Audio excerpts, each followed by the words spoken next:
Dobro jutro svima. Prvo htjela bih se zahvaliti puno na pozivu da budem ovdje danas sa vama u druženju ekonomista Srbije, gospodine Vlahović, i također mojoj dragoj prijateljici, guvernerki Irena Radović. Svakako želim pozdraviti sve druge prisutne na panelu. Uvijek mi je drago biti u Crnoj Gori. Sad, izvinjavam se, preći ću na engleski jer kad je professional language, onda lakše mi je na engleski da slučajno nešto ne pogrešim. Okay, in fact, as it was mentioned, in the last couple of years, the world, including the region, faced one of the inflationary episodes which has not been seen in the last couple of decades.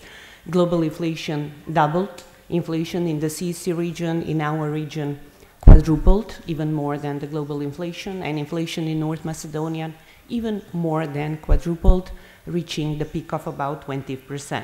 However, what is positive is that since end of the 2022, we are seeing a declining pattern, as it was mentioned. It is across the global economy, including in our region, so inflation has come down on average in the first quarter of 3.4%, Macedonia similar. So what are the factors that are in fact driving this slowdown of inflation? First, I would say that this type of inflation was a very complex phenomenon, so the drive of downward pattern of the inflation reflects a couple of complex factors. First, from a historical perspective, I would like to mention that this monetary policy tightening, which is of course one of the factors that contributes, now has shown two specific features. First one is that we have faced with the most synchronized ever monetary policy tightening cycle. As if we look backwards in the past, rarely more than 50% of the central banks globally have been tightening monetary policies at the same time. During this monetary policy tightening cycle, almost 95% of the central banks did this. Second feature of this monetary policy tightening was the most aggressive monetary policy tightening cycle, which on average is twice the historical average pace of tightening the interest rate. If we just look at the CEC region, the pace of the tightening of the interest rate was in the range of about 500 basis points, but in some economies exceeding even 1,000 basis points. In this region, Western Balkan region, on average, 450% was the increase of the policy rates, of course, in the countries that they have this instrument to use. In the North Macedonia as well, 450%. So no doubt that tightening of the monetary policy had significant implications, such aggressive tightening, significant implications on the financial conditions in the region, though if we look at the transmission mechanism, quite a different pace of transmission mechanism in the region. If we have time, we can come back on this. When you have such tightening of financial conditions, expectedly there is a slowdown of credit activity. What happened in our region? Practically credit activity halved. From around 10% in 2021, it went down to around 5–6% on average in the region. This, of course, no doubt contributed to the slowing down or limiting the possible pressures which could have came from the demand side, but even more importantly, limiting the risk of inflationary expectations de-anchoring. Yes, it's true that inflationary expectation, if we look in the region, they picked up, reaching the 15 years height, peak practically, but it was mostly the consumers and mostly the short-term inflationary expectations. What is very important from the perspective of the monetary policy is that the long-term inflationary expectations remained more or less stable. In fact, there is one recent BIS study which looks at the contribution of the monetary policy in stabilizing this inflation.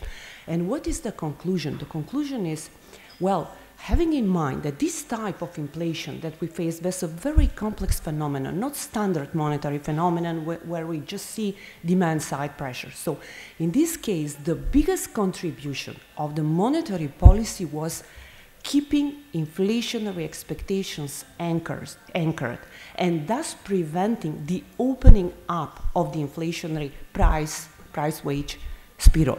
So in fact, their conclusion is that despite the fact that this was not a typical monetary policy shock, demand shock, still, if in the absence of such vigorous response of the monetary policy, the disinflationary process would have been much slower and less incomplete.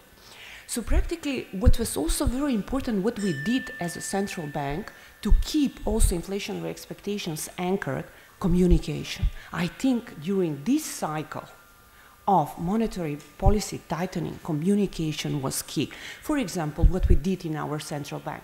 We increased, for example, the public appearance of public officials, high-level officials of the central bank by 40% comparing with the pre-pandemic period. We increased the press releases by 30%. We introduced workshops for journalists because this was really complex environment. Nobody knew what is taking place, very difficult to explain monetary policy transmission, why such hiking of the interest rate was difficult when it hurts household, it hurts all of us, it hurts companies. So we think that communication was very important instrument during this type of the shock that we faced. And in fact, it helped a lot central banks preserving their credibility, because if the central banks don't have a credibility, then we cannot keep inflationary expectations and inflation anchored. So in our case, we were very glad to see that, for example, the World Bank survey showed that central bank remained the most trusted domestic institution. And despite all this shock, our confidence even somewhat increased.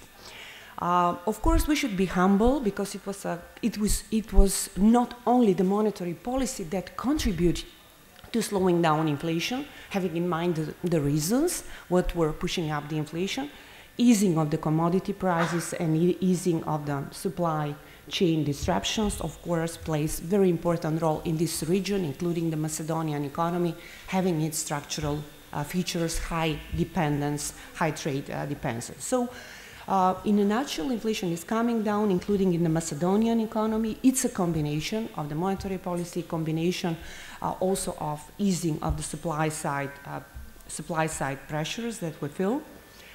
Looking prospectively, is inflation already behind us? I think if we look at the IMF projections for the region, it is to some extent encouraging that inflation will continue to go down globally, also in this region.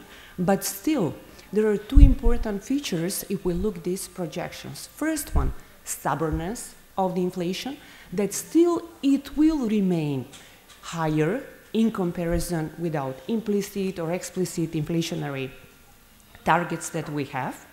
And second, and in fact, it's a global phenomenon, because in global terms, 80% of the central banks are not expected to reach their inflation target this year, and most of them, even next year, are not going to reach or go back to their targets. And the second feature, if we look at the inflationary projections, is now less synchronization in the inflationary pattern, which may also imply desynchronization in the monetary policies, as you mentioned. ECB already started. That's a good news for us as a region, because our economies are to a great extent dependent on the European economies. But still, there are many, many other factors that we had to factor in our calibration of the monetary policy. So, in a nutshell, yes, we entered the last mile in fighting with inflation, but I think this last mile might be still challenging till we manage to stabilize inflation on a sustainable turn in the Macedonian economy, but also more broadly. Thank you.